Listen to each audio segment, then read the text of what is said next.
Hi, Pebble Creek, Frank Dotzer. Today, we get the chance to sit down with Rick Watson, the manager of the ALC. And I think we're going to learn quite a bit today. One of the things is the responsibilities and the tasks of the ALC. I think some people were a little bit confused by that. And we'll also answer some of the questions that I got when I put them up on Facebook. So let's sit down and have a talk with Rick Watson. Okay, so we're sitting down with Rick Watson, who's the manager of the ALC.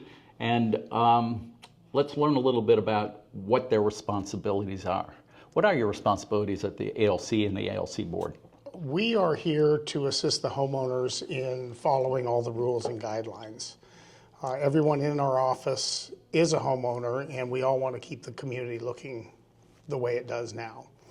So our goal is to assist homeowners in complying with all the rules, all the guidelines, and keeping the community as beautiful as it is now. You know, when you and I met, we did like a little pre-interview. I talked to you a little bit, and I don't know if you want to bring this up, but I thought it was interesting. You had told me things have really changed, or you've come in, or something's happened where kind of the attitude and things of the ALC has changed. Can you kind of expand on that a little bit? Everybody's new in the office, and we are really trying to be helpful to the homeowners and want the homeowners to be comfortable coming in and talking to us, which it seems as though that's the case now.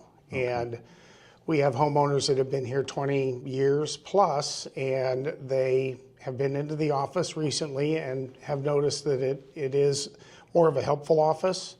Okay. We still have all the rules to follow, but we want to assist homeowners in doing that. And that seems to be the culture that we've been able to generate over the last few years. I think that's great, because I know there has been, we've only been here a year, but I felt a little bit when we came in about kind of an intimidation factor that maybe was existing at one time.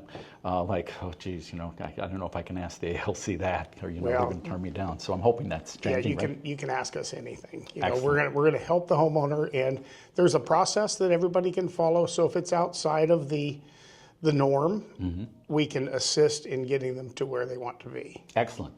Can you give me kind of an overview of like the landscape guidelines? I know there's probably lots and lots, but like an overview of like regulations and you know, kind of your main things you're kind of looking for when people come and say, oh, well, I'm going to do landscaping in my house or whatever. What are kind of the main guidelines for something like that? Well, the initial landscapes is very clear cut. You have a certain number of trees, a certain number of plants that you have to put on your property. And any changes that people make to that, they just have to make sure that they get them approved through us. Regarding generalities, we are always looking for changes that have been made to homes. Things will stand out if somebody makes a change and doesn't talk to us. So it's always best to come see us and make sure that we follow the process. So there's a minimum number of plants and things you have to have. Is there also on the other end, like you can't put 200 plants Correct. in your front yard, right? We're actually in the process of changing that right now due to the water usage. It has been in the past 1 to 3 trees per 1,000 square feet of softscape, which is simply if you take your lot and you subtract any concrete, right, your foundation, your covered patio, your driveway, that will give you your softscape number. Once you get the softscape number, then you can calculate the minimum and maximum number of trees and plants. Trees are 1 to 3 per 1,000.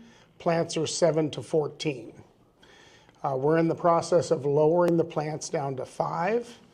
The trees will remain at 1, but to 2 instead of 3. And we do work with homeowners regarding that if they do want a little bit minimal.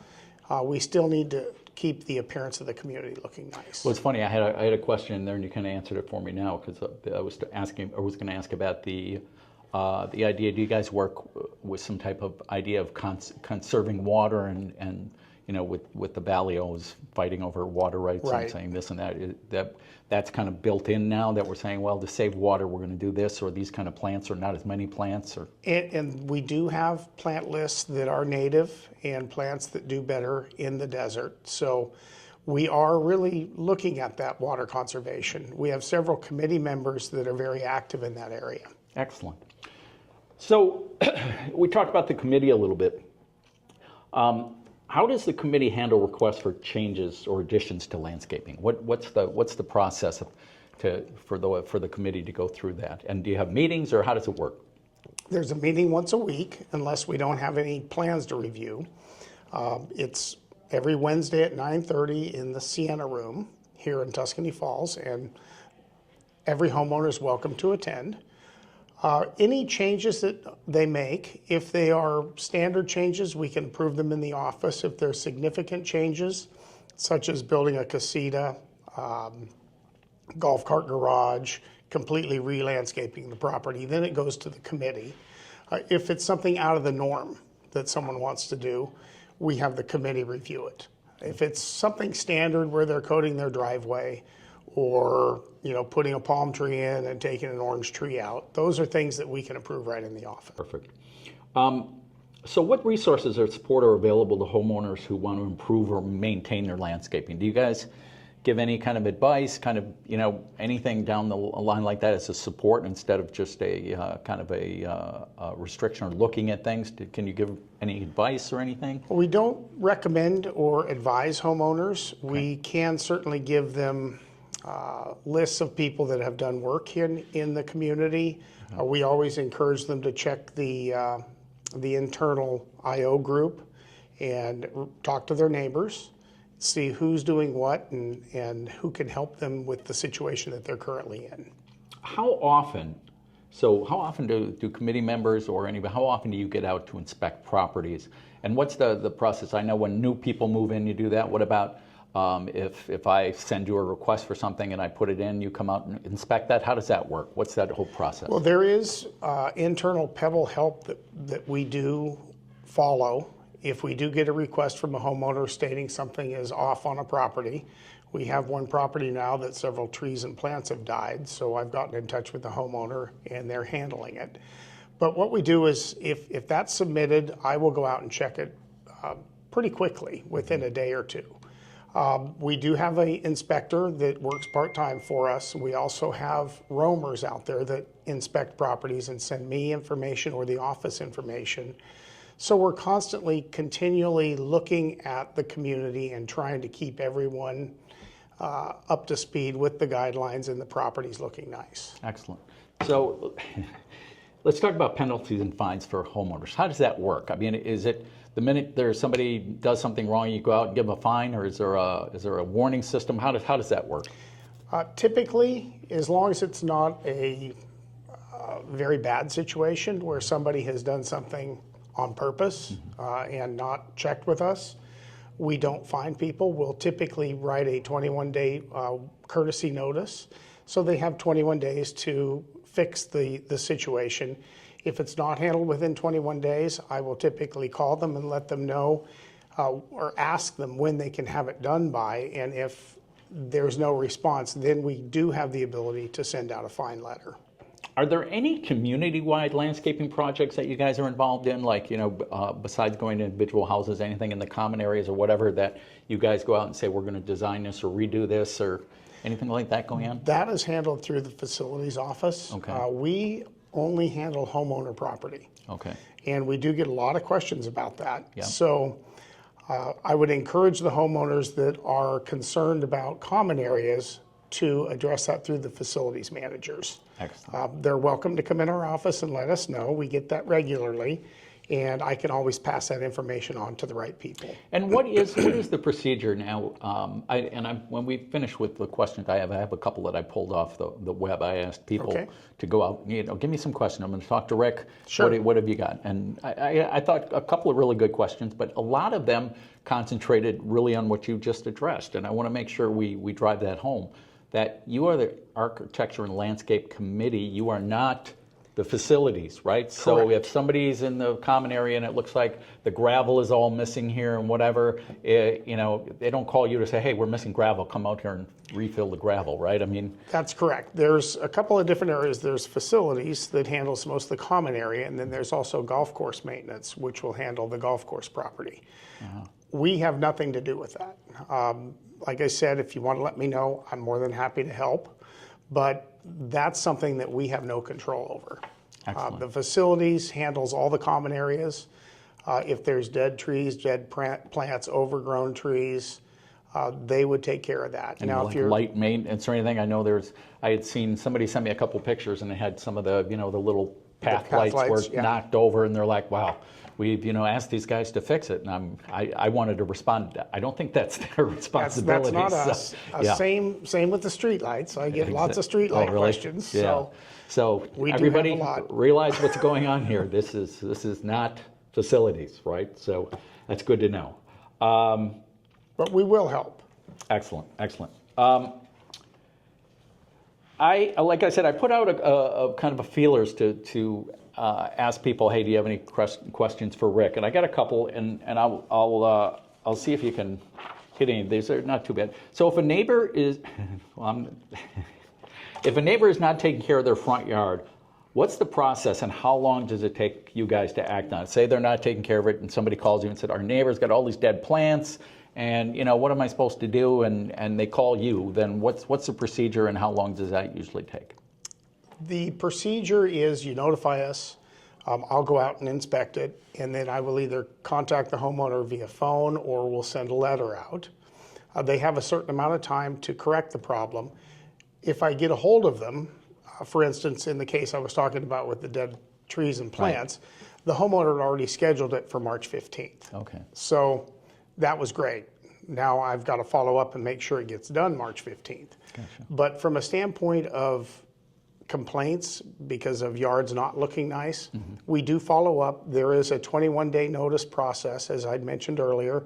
We're somewhat flexible, but not dramatically flexible on that 21 days. How do people approach you with something like that? Say, well, my neighbor's doing this or this isn't working next door. Why don't they fix this? How do they get a hold of you? What's the way to put in a complaint or a... Well, typically they will go on the website and there's what they call the Pebble Help. Okay. And they put in the request through there. Those go into a central area.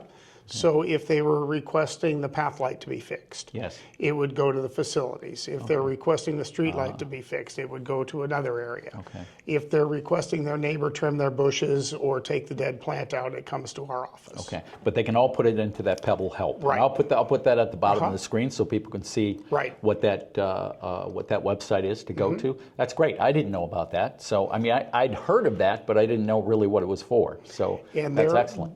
Homeowners are always welcome to come in the office and let us know as well. That's great. Here we go. Let's see. Now the hard ones. Here comes the hard one. I'm interested as to why the master ALC has different rules for what is allowed in the front yard of a house versus a villa. Homes can have yard art and villas can't, for example. Is that a true statement, and why is that so? The villa landscape is set. The homeowner of a villa does not have any say in what goes on in the front yard when it comes to landscape. When it comes to artwork or pots, there are very stringent guidelines that the villa's established that has nothing to do with the master HOA. Interesting. And there's 3 areas of villas, 43, Unit 43, Unit 43 and 49 and 59 are together. They still haven't formed their own. And then 55 is the third one, which is down by the Oasis Pool. Each one will have their own HOA, their own ALC, who you go to first. Really? And they are the ones who have to approve it. Typically, their guidelines are much more stringent than the current HOA guidelines. So they'll have their own ALC committee? Yeah, just for the villas? Yes. Interesting. For each section. For each section. So right. 43 already has their own. And I'm in 59, and that's where they're building those brand new 2-story villas that are going up, and they're going to have their own. Well, 59, or are they going to be together? Right? 59 and 49 will be together. Yeah. Okay. Interesting. Well, that's new. I didn't know that. And we just met with the representatives for their ALC last week. So hopefully by, I believe it's April 17th. Okay. They will be set to go. Okay, here's another one for you, Rick.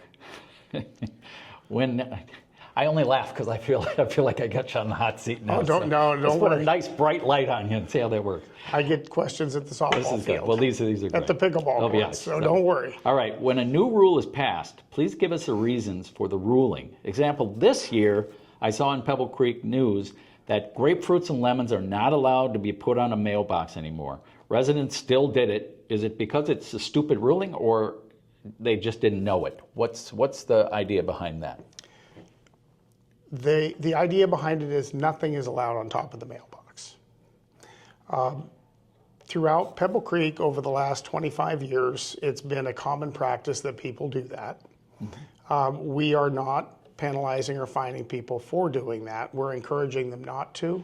It continues, and I have no problem with it.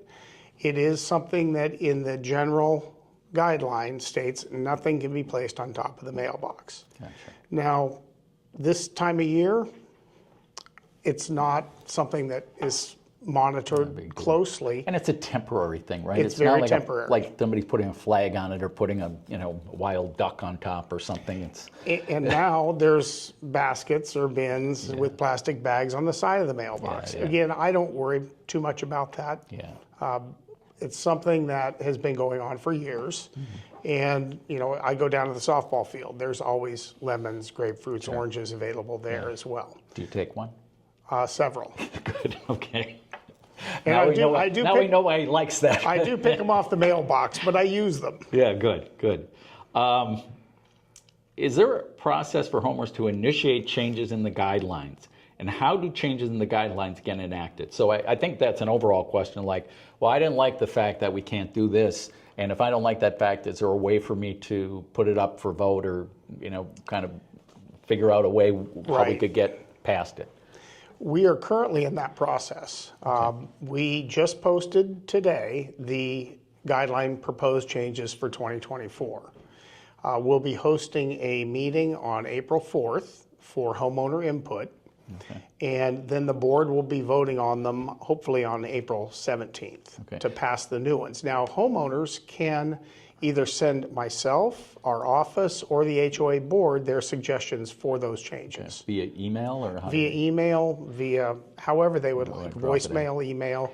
And you mentioned April 4th for the feedback. Is that, do you have specifics on that? What time and where it's going to It's happen? going to be in the Eagles Nest Ballroom at 6:30. John Dale will be running the rules. I will be running the architectural Okay, and landscape that's changes. April 4th? What yeah. day of the week is that? That's a Thursday. Thursday. Perfect. That's great. That's wonderful. Okay, here's a pretty specific one. I'm interested in putting in a greenhouse in my backyard. Rules and regs other than those for an outdoor structure that I should need to know? Submit a permit, and the committee will look at the location, the appearance, and determine if it's appropriate for the property. Excellent.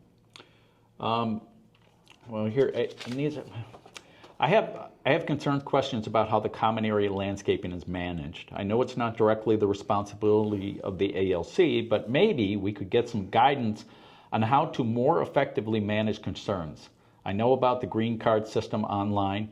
It doesn't sound like there's a good line of communication between Robeson, AAA Landscaping, and that is ultimately Robeson's responsibility. Any answer to that? Again, I think it's that, kind of that falls in the facilities Goes to area. facilities, yeah. right. So if they submit it through the ALC, I'll pass it along. Okay. And I do make sure that they hear the complaint. Okay, and I wasn't familiar with the green card. That's the Pebble Help. Okay, that's public. Yeah. So they've done It used that, to be right? called a green card. You used to come into the front desk area and they would hand you a green card. You fill it out, say Okay. this is what's wrong here and there. And if they're not, I think what I'm sensing from this question is some lack of attention. They said, well, I put this in already and nobody's really responding to it. What would you suggest would be the next step if you're doing that? To call facility? I hate to do that to facilities, but I mean, if it's not getting through and nothing's happening, what would be the acceleration point? Where would you go with that? The best thing is either to call or to email. And the last individual that handles everything would be Bill Bernard, Right. who's the general manager, and he's very responsive. So I would suggest that if in fact it's been put in and has not been addressed. Well, this is interesting because this kind of is what we talked about with Pebble Creek Help, but it said, could there be an app or on your mobile phone for reporting? I see an opportunity to help be eyes on what's happening and help the community manage the landscape work. Sorry, but that is really the issue. They are just doing a job and getting paid accordingly, but soon it becomes deferred maintenance and costly to fix. Is there an app or something we could use for that? And I see Pebble Help as kind of being that. Yeah, right? I think that's what it is. I'm not a big app person, so Yeah. Well, I don't know. yeah, they're out there now. You got to come on. You got to move ahead. So, this has been really, it's been super educational for me, and I hope it has been for everybody listening. And you've been more than cooperative, and I really appreciate what you guys do and to keeping the community looking wonderful. Is there anything else you want to add? Anything we missed, or some point you'd like to make? Just that the homeowners need to come into the office. We have a fabulous staff. We're all homeowners. We're here for the long haul to assist everyone. How many people are on your staff? We have 5 total. Okay. And there are 4 of us in the office, and we have 1 inspector that's out in the field. I'm out in the field most of the time. Okay. And don't be afraid to come see us. That's really the bottom line. We're here to help. And I think that the homeowners need to know that. And if they're uncomfortable, call us. We'll answer every question that they do have. Excellent. Rick, thanks very much. You're I really quite appreciate welcome. it.